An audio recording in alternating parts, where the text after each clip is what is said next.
28 अप्रैल 2025 का दिन वो महत्वपूर्ण दिन होगा जबकि शनि महाराज अपने ही नक्षत्र स्वयं उत्तरा भाद्रपदा में गोचर करेंगे। वर्तमान परिस्थितियों में शनि महाराज गुरु के नक्षत्र पूर्वा भाद्रपद में इस समय गोचर कर रहे हैं और 28 अप्रैल को अपने ही घर में अपने ही नक्षत्र में जाने वाले हैं। दोस्तों, शनि का ये जो गोचर होगा अपने ही घर में जाने का, ये हमारे धनु राशि और लग्न के जातकों पर किस प्रकार का प्रभाव डालने वाला रहेगा, यही हम आज डिस्कस करने वाले हैं। जी नमस्कार दोस्तों, कैसे हैं आप सभी। मैं आपका ज्योतिष मित्र श्लोक वर्मा आपके अपने चैनल श्री हनुमंत कृपा में आपका हार्दिक स्वागत करता हूं, अभिनंदन करता हूं। साथ ही अपने बड़े भैया श्री हनुमान जी से करबद्ध निवेदन करता हूं कि वे अपने हनुमत कृपा परिवार के सभी सदस्यों को, नए जुड़ने वाले सभी सदस्यों को सुख समृद्धि प्रदान करें, उन्हें उनके कार्यों में आशातीत सफलता प्रदान करें। उत्तरा भाद्रपद नक्षत्र के बारे में थोड़ा सा आपको बताता चलूँ कि उत्तरा भाद्रपद नक्षत्र जो है, इसके जो डेटी हैं या कहें कि जो देवता हैं अहिर्बुधन्य हैं। उत्तरा भाद्रपद जो है ये एक अनकन्वेंशनल चीज़ों का नक्षत्र है, मतलब आउट ऑफ द बॉक्स। यहाँ पर जाकर आप पुरानी चीज़ों को, पुरानी मान्यताओं को छोड़ने की तरफ आगे बढ़ेंगे, क्योंकि ये नक्षत्र ही इस टाइप का है। ये जिन चीज़ों को जो अब आपके लायक किसी काम की नहीं रही, उन चीज़ों को छोड़कर आगे बढ़ते हुए देखने का नक्षत्र है। और यद्यपि कि शनि महाराज ने आपके ऊपर 29 मार्च 2025 से ढैया लगा रखी है, क्योंकि शनि आपकी पत्रिका में मीन राशि में, जो कि आपके चौथे भाव में स्थित होती है, वहाँ पर गोचर कर रहे हैं। जून 2027 तक आपके ऊपर शनि की ढैया चलने वाली है। लेकिन ये शनि का अपने ही नक्षत्र उत्तरा भाद्रपद में जाना आपके लिए बहुत हद तक महत्वपूर्ण रहने वाला है। वीडियो को अंत तक अवश्य देखिएगा दोस्तों। कहीं भी अच्छा लगता है कमेंट बॉक्स में जय श्री राम लिखेंगे, आपको भी अच्छा लगेगा, हमें भी अच्छा लगेगा आपके लिए इस तरह के विश्लेषण लेकर आने के लिए। देखिए, जब भी कोई प्लैनेट अपने ही नक्षत्र अर्थात अपने ही घर में जाकर बैठता है, तो स्वाभाविक सी बात है, आप अपने आप से तुलना करके देखें कि जब आप अपने घर में मौजूद होते हैं तब आप सबसे ज़्यादा बलशाली होते हैं। आप अपनी चीज़ों को जिस तरीके से आप करना चाहते हैं उस तरीके से करने के लिए आप स्वतंत्र होते हैं, क्योंकि आपके ऊपर किसी अन्य का दबाव नहीं होता। ठीक इसी तरह से कोई प्लैनेट जब अपने ही नक्षत्र में जाकर बैठता है तो वह अपने प्रभाव पूर्ण रूप से देने के लिए स्वतंत्र होता है। अब कुछ लोगों के मन में ये चिंता आ सकती है कि हमारी ढैया शुरू हो रही है और शनि का जो ट्रांजिट हो रहा है, ये ट्रांजिट, हाँ, इसमें मैं सीधी सी बात कहूँगा कि यहाँ पर एक कंडीशन है कि शनि आपकी पत्रिका में अनफेवरेबल नहीं होना चाहिए। या तो शनि फेवरेबल हो या फिर न्यूट्रल हो। दोनों ही कंडीशन में शनि यहाँ पर अगले कहना चाहिए कि लगभग 6 माह के लिए शनि आपके लिए बहुत शुभ फलदायक रहने वाले हैं। क्योंकि शनि का ये जो नक्षत्र परिवर्तन हो रहा है ना, एक तो ये शनि का स्वयं का अपना नक्षत्र है, दूसरे शनि महाराज इस समय आपके सुख स्थान में आकर बैठे हुए हैं। चौथा भाव माता का भाव कहा जाता है। यहाँ पर आकर कोई भी प्लैनेट, चाहे वो राहु जैसा ही प्लैनेट क्यों ना हो, अपनी षड्यंत्रों में, अपनी कारगुजारियों में कुछ समय के लिए स्टॉपेज जरूर लगा देता है। ठीक है, तो शनि जैसा प्लैनेट जो कि न्याय फल दाता है, कर्म फल दाता है, ये यहाँ पर आपका बहुत सारी चीज़ों में आपको सपोर्ट करने वाले हैं। देखिए, शनि को 3 दृष्टियाँ प्राप्त होती हैं, तीसरी, 7वीं और 10वीं दृष्टि। शनि के पास में तीसरी और 10वीं दृष्टि जो है ये विशेष होती है। 7वीं दृष्टि तो सभी प्लैनेट्स के पास में कॉमन होती है। लेकिन शनि इन 3 दृष्टियों के अलावा जिस भाव में बैठते हैं उस भाव का फल भी देते हैं। साथ ही साथ वर्तमान परिस्थितियों में शनि चूंकि गुरु की राशि में, मीन राशि में जाकर बैठे हुए हैं, तो ये गुरु का परिणाम भी देंगे। इस तरीके से यदि देखा जाए तो शनि आपको 3 दृष्टियों का फल, एक जहां वो बैठे हुए हैं उस स्थान का फल, दूसरा वो जिस प्लैनेट के राशि में जाकर बैठे हुए हैं उसका फल, मतलब 5 प्रकार से तो ये फल आपके हो ही गए। लेकिन इसमें 2 फल और ऐड होंगे, मतलब टोटल शनि महाराज आपको अगले 6 माह तक 7 प्रकार से रिजल्ट देने वाले हैं। एक तो अपनी दृष्टियों का, हम आगे डिस्कस करते हैं, ठीक है। तो शनि महाराज, पहली बात यह है कि आपकी पत्रिका में चतुर्थ भाव में बैठे हुए हैं। चतुर्थ भाव आपके भूमि, भवन, वाहन के सुख से संबंधित होता है, आपके कुटुंब को रिप्रेजेंट करता है। सेकंड हाउस जो है वो आपका परिवार होता है, लेकिन जब आप कुटुंब की बात करते हैं, आप फोर्थ हाउस की बात करते हैं, तो यहाँ पर आपका पूरा कुटुंब शामिल होता है। कुटुंब मतलब आपका परिवार, आपके चाचा, आपके ताऊ, आपके दादा दादी, ये सभी मिलाकर कुटुंब बनता है। तो शनि जिस भाव में बैठते हैं, ये एक श्लोक है कि स्थान हानि करो जीवा, स्थान वृद्धि करो शनि। अर्थात शनि जिस भी भाव में जाकर बैठते हैं वो वहाँ पर वृद्धि कर देते हैं। शनि अगले आने वाले टाइम, देखिए शनि धीमा चलने वाले प्लैनेट है। हाँ, एक चीज़ मैं कहना चाहूँगा, बहुत से लोग आते हैं कि इंस्टेंट रेमेडी की तलाश में, मेरे पास मत आइए, ठीक है, क्योंकि ये इंस्टेंट फूड का ज़माना है। देखिए हर चीज़ 2 मिनट में अवेलेबल है, लेकिन ये जो प्लैनेट्स हैं ना, इनकी रेमेडीज़ ये 2 मिनट वाली नहीं होती है। ये बात सही है कि जब 3 दिन में एस्ट्रोलॉजर बनने की ट्रेनिंग दी जा सकती है, तो फिर लोगों को, जातकों को ये सोचना भी जायज़ है कि हम कोई भी रेमेडी करेंगे और उसका प्रभाव हमें तत्काल रूप से मिल जाएगा। ऐसा नहीं होता दोस्तों। हर चीज़ का एक विधान होता है, हर चीज़ का एक नियम होता है, उसके तहत ही आपको उनसे संबंधित रिजल्ट प्राप्त होते हैं। तो यदि आप ये सोचते हैं कि मेरे पास कोई ऐसी रेमेडी होगी जो मैं आपको दूंगा, कोई जादू की छड़ी घुमा दूंगा और आपके संकटों का आपके तत्काल समाधान मिल जाएगा, ये संभव नहीं है ना। इस बात को समझिएगा, ये संभव नहीं है, क्योंकि इसका एक विधान है। तो हम आगे बढ़ते हैं। तो शनि जो है चतुर्थ भाव में बैठकर यहाँ पर आपकी सुख सुविधाओं को बढ़ाने का काम करने वाले हैं।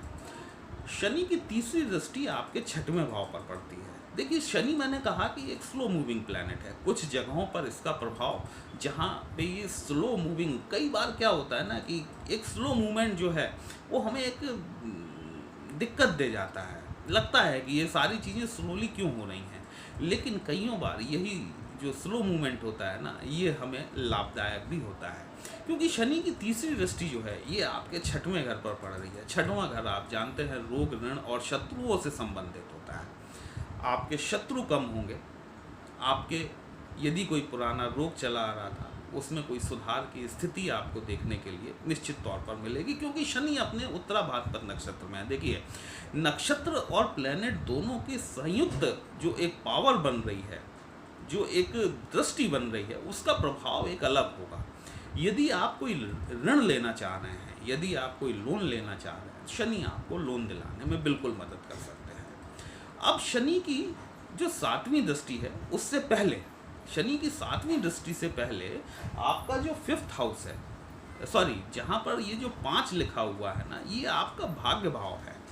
यहाँ पर सूर्य की राशि आती है। शनि महाराज जब उत्तराभाद्र नक्षत्र में गोचर करेंगे तो ये सूर्य के नवांश में करेंगे, ठीक है। तो जैसा मैंने आपसे कहा कि शनि आपको 7 प्रकार से फल देने वाले हैं। आपका भाग्य भाव भी शनि महाराज एक्टिव करेंगे, क्योंकि जब ये सूर्य नवांश में जाएंगे, पुत्र, अभी तक पिता अपने पुत्र के घर में थे। आपको पता है कि सूर्य देव 14 अप्रैल तक शनि की राशि में ही गोचर कर रहे थे। अब 28 अप्रैल को पुत्र अपने पिता के घर में जा रहे हैं, सूर्य के नवांश में जा रहे हैं।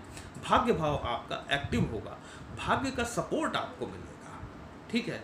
भाग्य का सपोर्ट, चूंकि आपका भाग्य भाव जो है आपके कर्म भाव से एक भाव पहले आता है, अर्थात आपका कर्म क्षेत्र जहाँ पर शनि की 7वीं दृष्टि पड़ रही है, आपके भाग्य भाव से दूसरा भाव हुआ। शनि इन 6 माह के दौरान में, देखिए यहाँ पर एक चीज तो होगी, शनि आपका स्थान परिवर्तन का योग तो बनाते हैं, ठीक है। आप जिस जगह पर कार्य कर रहे हैं वहाँ से आप अपना जॉब छोड़ सकते हैं, जॉब छोड़कर किसी अच्छी जॉब की तरफ आपका मूवमेंट हो सकता है।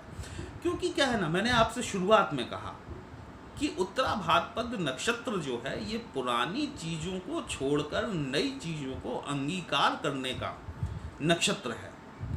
अनकन्वेंशनल नक्षत्र है ये। यहाँ पर आप व्यर्थ की चीज़ों से नहीं अपने आप को जोड़ कर रख पाते हैं। ठीक है, आप किसी संस्थान में कई सालों से जुड़े हुए हैं, आप लगातार प्रयास कर रहे हैं, आप अपना अथक परिश्रम कर रहे हैं, पूरी मेहनत कर रहे हैं, लेकिन इसके पश्चात भी यदि आपको मनमाफिक रिजल्ट नहीं मिल पा रहा है, तो इस 6 माह में शनि के इस गोचर के दौरान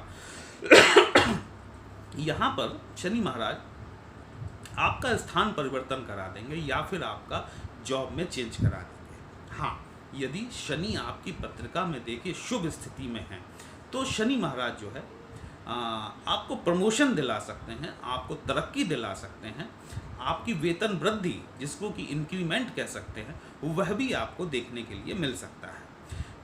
वैसे तो शनि महाराज 6 माह तक उत्तराभाद्र नक्षत्र में रहेंगे, लेकिन ये पूरे उत्तराभाद्र नक्षत्र में नहीं जा पाएंगे और ये दूसरा चरण भी पूरी तरीके से कंप्लीट नहीं करेंगे, क्योंकि ये वक्री हो जाएंगे। तो एक तरीके से मानकर चलें कि शनि जो है, जो दूसरा फल जो मैं आपको बता रहा था इनकी दृष्टियों के अलावा, तो शनि की जो 7वीं दृष्टि, जहाँ पर ये 6 का अंक लिखा हुआ है, कन्या राशि फॉल करती है, सूर्य के नवांश से निकलेंगे और कन्या नवांश में जाएंगे। जब कन्या नवांश में जाएंगे तो यहाँ के जो स्वामी होते हैं आपकी पत्रिका में, जहाँ 6 का अंक लिखा हुआ है, वहाँ के स्वामी, आपके कर्म क्षेत्र के स्वामी जो होते हैं, बुध देव बनते हैं। बुध और शनि की मित्रता है। ठीक है, तो यहाँ पर शनिदेव आपको, यदि धनु राशि के वो जातक जो कि पिछले कुछ समय से अपने साढ़ी साथी के चलते हुए या फिर गुरु राहु चांडाल योग के चलते हुए यदि किसी प्रकार से कार्य से विमुख हो गए थे, देखिए शनि कर्म फलदाता है और कर्म फलदाता जब कर्म के क्षेत्र को देख रहा है तो वो आपको अकर्मण्य बनाए रखे, ऐसी स्थितियां पैदा नहीं होने देंगे। ठीक है, तो शनि महाराज यहाँ पर यदि आप जॉबलेस हो गए थे किन्हीं कारणोंवश, तो शनि यहाँ पर आपको आपकी नई जॉब दिलाने में आपकी मदद जरूर कर सकते हैं। शनि की 10वीं दृष्टि जो है ये आपके फर्स्ट हाउस पर पड़ेगी, लग्न पर, जहाँ पर कि 9 का अंक लिखा हुआ है। ये 9 का अंक जहाँ लिखा हुआ है ये आपका फर्स्ट हाउस है, ये इम्यून सिस्टम है आपका, ये आपकी पर्सनालिटी है, ये आपके ओवरऑल कैरेक्टरिस्टिक को रिफ्लेक्ट करता है कि आप किस तरह के व्यक्ति हैं। ठीक है, और शनि की दृष्टि जब आपके फर्स्ट हाउस पर आके पड़ेगी, यहाँ पर 2 चीज़ें आपको देखने के लिए मिल सकती हैं। पहली चीज़ तो ये कि शनि जो आपसे डिमांड करते हैं, वो पहली डिमांड ये है कि आपको डिसिप्लिन में रहना चाहिए। यदि आप डिसिप्लिन में नहीं रहते हैं ना, तो यहाँ पर शनिदेव आपके लिए कुछ प्रॉब्लम क्रिएट कर सकते हैं।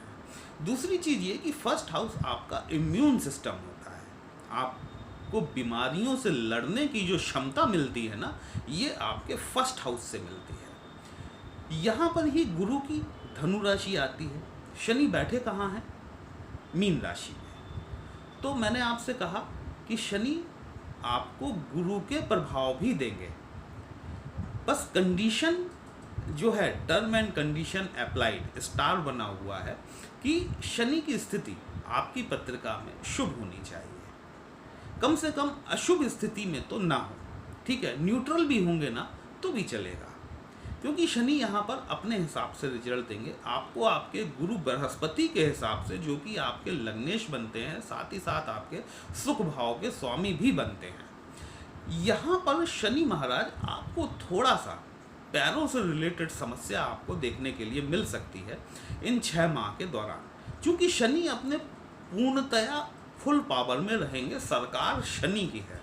ठीक है, और जब शनि की सरकार है वो भी आपके सुख भाव में बैठकर, तो शनि महाराज जो है आपके अंदर एक, आपकी पर्सनैलिटी में आपको एक अलग ही तरह की फीलिंग महसूस होगी। बस ज़रूरी यही है कि आप अपने अंदर के अनुशासन को बनाए रखें। यदि आप में आज का कार्य कल पर टालने की प्रवृत्ति है, इसको तत्काल प्रभाव से छोड़ दीजिए। आज का कार्य आज ही, बल्कि अभी करने की आदत आपके अंदर होनी चाहिए। यदि आप ये कर लेंगे ना, तो निश्चित तौर पर आप देखिएगा कि इस 6 माह के दौरान शनिदेव आपको बहुत कुछ देने वाले हैं। दोस्तों, शनि के बारे में जो एक रेमेडी है, यदि मैं आपसे कहूं और आप करेंगे, मान लीजिए कि शनि आपकी पत्रिका में शुभ स्थिति में नहीं है और आप शनिजन्य पीड़ा से पीड़ित हैं। आपके शहर में, आप जहां से भी मुझे देख रहे हैं, आपके शहर में जिस स्थान पर भी शनि मंदिर है, कोशिश कीजिए कि कम से कम 5 शनिवार आप उस शनि मंदिर में नंगे पांव जाएं, पैरों में किसी प्रकार का जूता या चप्पल ना पहने। आप करके देखिए। उस मंदिर में जाकर यदि आप शनि महाराज को उनके घुटनों के ऊपर से, जो मूर्ति होती है ना शनि की, उन शनि महाराज के ऊपर यदि आप घुटनों से सरसों के तेल का दान करेंगे, आपकी शनि जनित पीड़ाओं से आपको निश्चित तौर पर छुटकारा देखने के लिए मिलेगा। आपको कुछ ना कुछ राहत जरूर देखने के लिए मिलेगी। आप शनि के मंत्र ओम प्राम प्रीम प्रोम सह शनिश्चराय नमः या फिर ओम शम शनिश्चराय नमः, इस मंत्र का शनिवार के दिन से प्रतिदिन 108 बार जाप करना शुरू करें। देखिए, शनि महाराज धनु राशि की पत्रिका में उनके 2nd हाउस अर्थात धन भाव के कारक होते हैं, साथ ही साथ उनके 3rd हाउस के कारक भी होते हैं। धनु राशि वालों को सैटर्न को फेवर में करना बहुत ज़्यादा जरूरी होता है, क्योंकि ये आपकी डिसीजन मेकिंग का भी भाव है। शनि ही आपकी डिसीजन मेकिंग को भी दिखाते हैं। यदि सैटर्न आपकी पत्रिका में शुभ स्थिति में नहीं है तो आपको ये करना जरूरी है। आप इस बात को गांठ बांध लें कि शनि को संतुष्ट रखने का प्रयास, शनि के मंत्रों का जाप आपको ये लाइफ टाइम का नियम बना लेना चाहिए। साथ ही साथ यदि आप सूर्य के मंत्रों का जाप करते हैं, साथ ही साथ सूर्य को जल भी देते हैं, क्योंकि सूर्य आपके भाग्य भाव के स्वामी होते हैं। देखिए, ठीक है, शनि और सूर्य ये एक अकल्ट से रिलेटेड विषय है, फिर भी मैं यहाँ पर आपको बता रहा हूँ कि शनि और सूर्य, इन दोनों की उपासना एक साथ करना नितांत आवश्यक है। यदि आप दोनों में से किसी भी एक को छोड़ देते हैं ना, तो आपको डिज़ायर्ड जो आपको फल हैं वो नहीं मिल पाएंगे। ठीक है, तो शनि और सूर्य, इन दोनों की उपासना आपको एक साथ ही करनी पड़ेगी। सूर्य के मंत्र ओम घृणी सूर्याय नमः या फिर ओम आदित्याय नमः, इन मंत्रों का जाप भी आपको जरूर करना चाहिए। वीडियो कहीं भी अच्छा लगा हो दोस्तों, अपने इस चैनल को लाइक शेयर और सब्सक्राइब कर देंगे। आपको भी अच्छा लगेगा, हमें भी अच्छा लगेगा आपके लिए इस तरह के विश्लेषण लेकर आने के लिए। यदि आप हमसे पत्रिका का विश्लेषण कराना चाहते हैं, हमारा व्हाट्सएप नंबर थंबनेल में दिया गया। पर्सनल कंसल्टेशन पेड होता है दोस्तों, एक छोटी सी फीस आपको पे करनी होती है। आपकी समस्या का उचित समाधान हमारे द्वारा करने का प्रयास जरूर किया जाता है। चलिए फिर मिलते हैं, तब तक के लिए जय श्री राम।